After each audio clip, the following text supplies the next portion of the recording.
This channel is making around 100K a month, posting just one video a week, and I want a piece of that too. So I thought about a little challenge. What if I tried to copy his channel, but I'm only allowed to use AI to make the videos? This won't just be another useless tutorial where I tell you what to do, but never actually show you how it's done.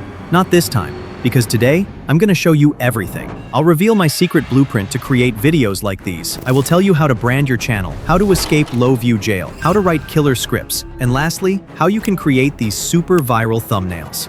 So now, let's get straight into it. I really feel your pain. There is no worse feeling than spending hours on the editing of your video just to get hit with only 5 views after finally uploading it. The problem I'm talking about is the view jail you'll often encounter when you start a new channel on YouTube. And to be honest, it's really not that easy to solve. However, there actually is a way that can at least improve the chances of getting good views by a lot.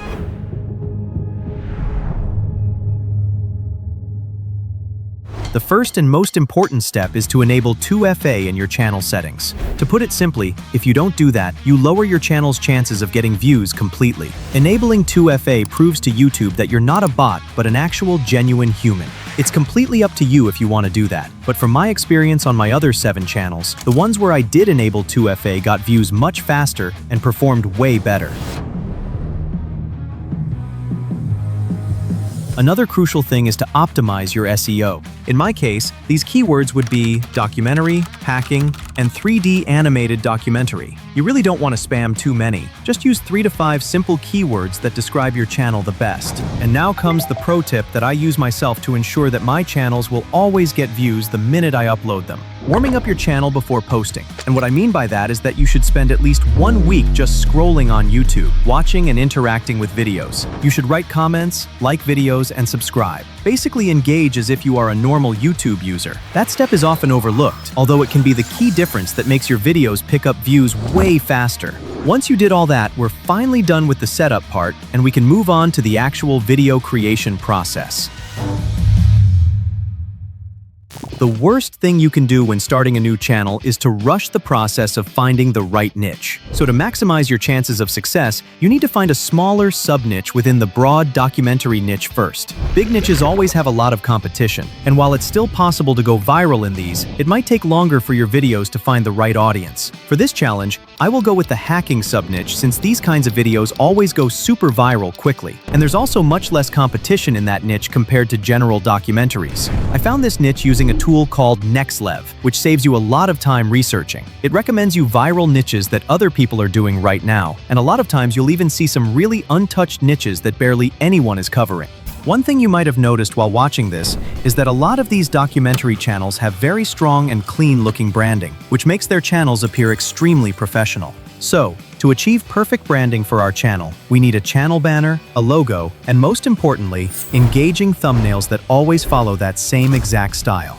And don't worry, I'll get to the thumbnail part later. But first, let's create just the logo and channel banner to give our channel its personality.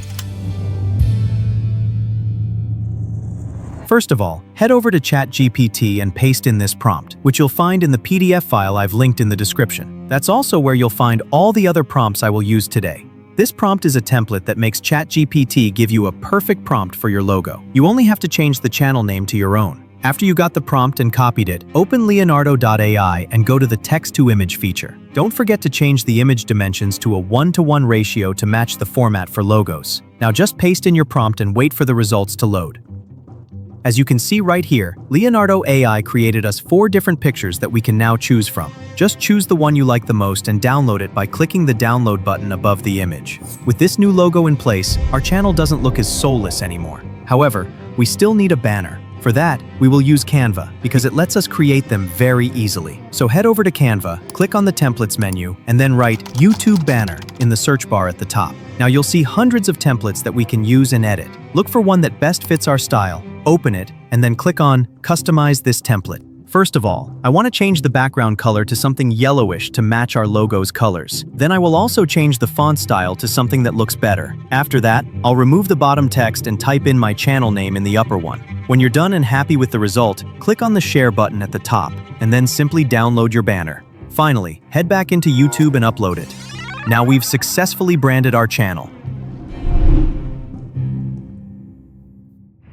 A viral video always starts with a banger video idea. And luckily, there is a concept that works for every niche and every channel that I have used myself for the past year to grow multiple channels. Just steal what worked for other people and give it a little twist. Take this video right here as an example. Hundreds of creators have done the same video before me, yet you're still here watching mine. And that's because I adapted the working system of a different video and improved it by making small changes to the original video. And that's exactly what you need to do too. Start off by looking for videos in your niche that performed exceptionally well, meaning that the video has at least 300K views. You can either do that manually or using the NextLev tool, which I showed you in the beginning of this video. And make sure to really spend some time doing that, because your video topic might actually be the most important step out of all. I did that too, and then eventually stumbled across this video right here. That channel is very small compared to the view count of this video, proving that this is a topic that people actually like to watch. What you should do now is to think outside the box, and by that,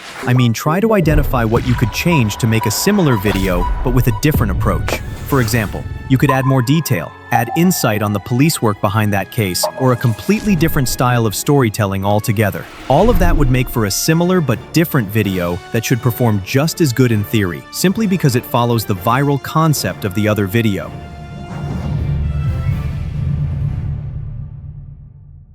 The packaging of your video is just as important as the idea itself. Packaging basically means how we present our video to the viewer. It's the things the viewer sees up front that hopefully make them click on it. And that would be your title, your thumbnail, and the first 5 seconds of the video.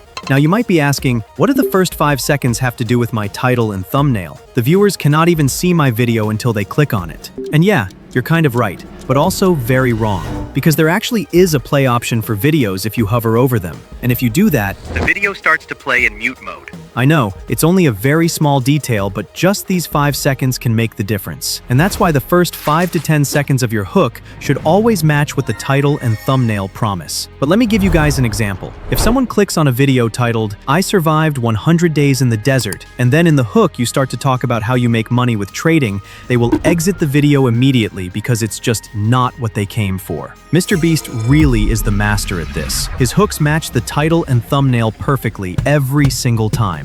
And if Mr. Beast does it, why wouldn't you do it too? It's really an easy way to elevate your videos, and I can promise you great results if you start doing this too. Maybe you've heard people say that you should always do your thumbnails before actually editing the video, and now you know the reason for it. You simply can't match the first 5 seconds of your video to a thumbnail that doesn't even exist yet. Which brings us to the next question. How can you actually create these viral thumbnails?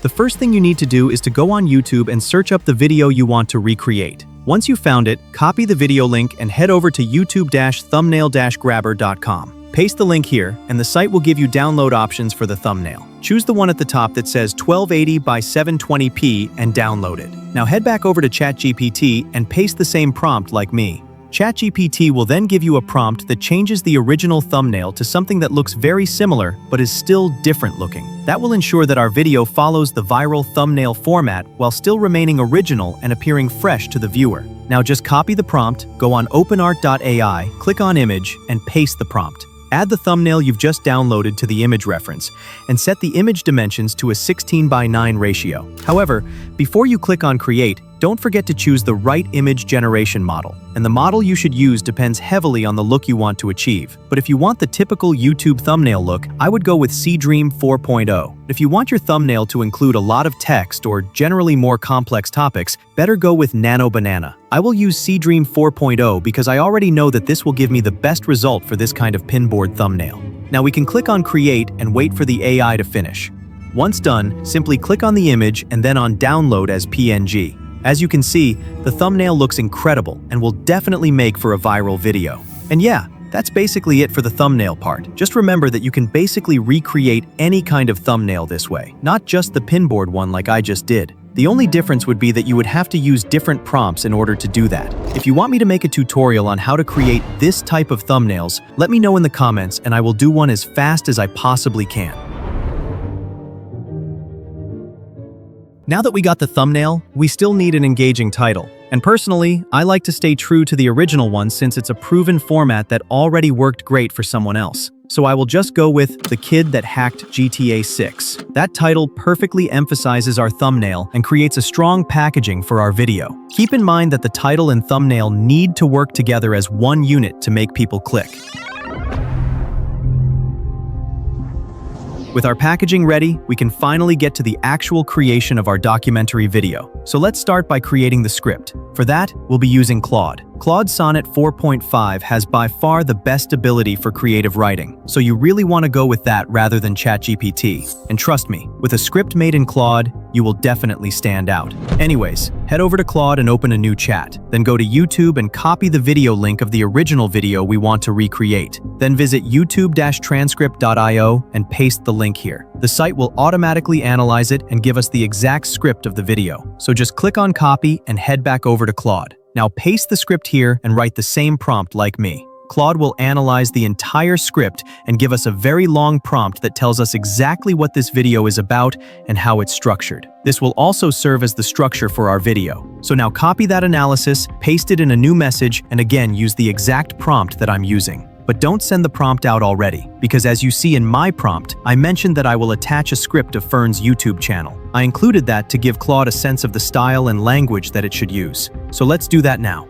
Open YouTube again and search up Fern's YouTube channel. Then copy any script the same way we did just a minute ago. Now, paste that script in our prompt, and that's basically it. We can now press on Generate and wait for our script to load. This step can take some time in order to really improve the script. Go over the result multiple times and ask Claude to adjust specific parts to your liking. And when you're happy with the result, it's time for the next step, bringing our script to life by adding a voiceover. I'm sure most of you know that 11 Labs is incredibly expensive. Don't worry though, because I happen to have the sauce for basically unlimited 11 Labs generations for just a fraction of the price. Head over to genipro.vn and create yourself an account. This site is basically an identical 11 Labs copy that uses the same API and interface, so the quality of our voiceovers will be the exact same. Once you're logged in, look through their catalog of voices until you find something that you like. If you found something, don't just straight up paste and press on Generate. That will only mess up the audio since it's way too long. The way I do my voiceovers is the following. I divide the script into smaller paragraphs and then paste each paragraph into the site one by one. That way we will have a nice and artifact-free, high-quality audio. And a positive side effect of that is that our audio will also have way better pronunciation. We are now pretty much at 50% progress of our final video. However, now starts the actual fun part, creating the fancy 3D animations for our video. Alright, let's start with step 1, creating the prompts. Believe it or not, but this is where 90% of people mess up already because they don't know what they're doing. Don't worry though, I'm going to show you exactly how it's done.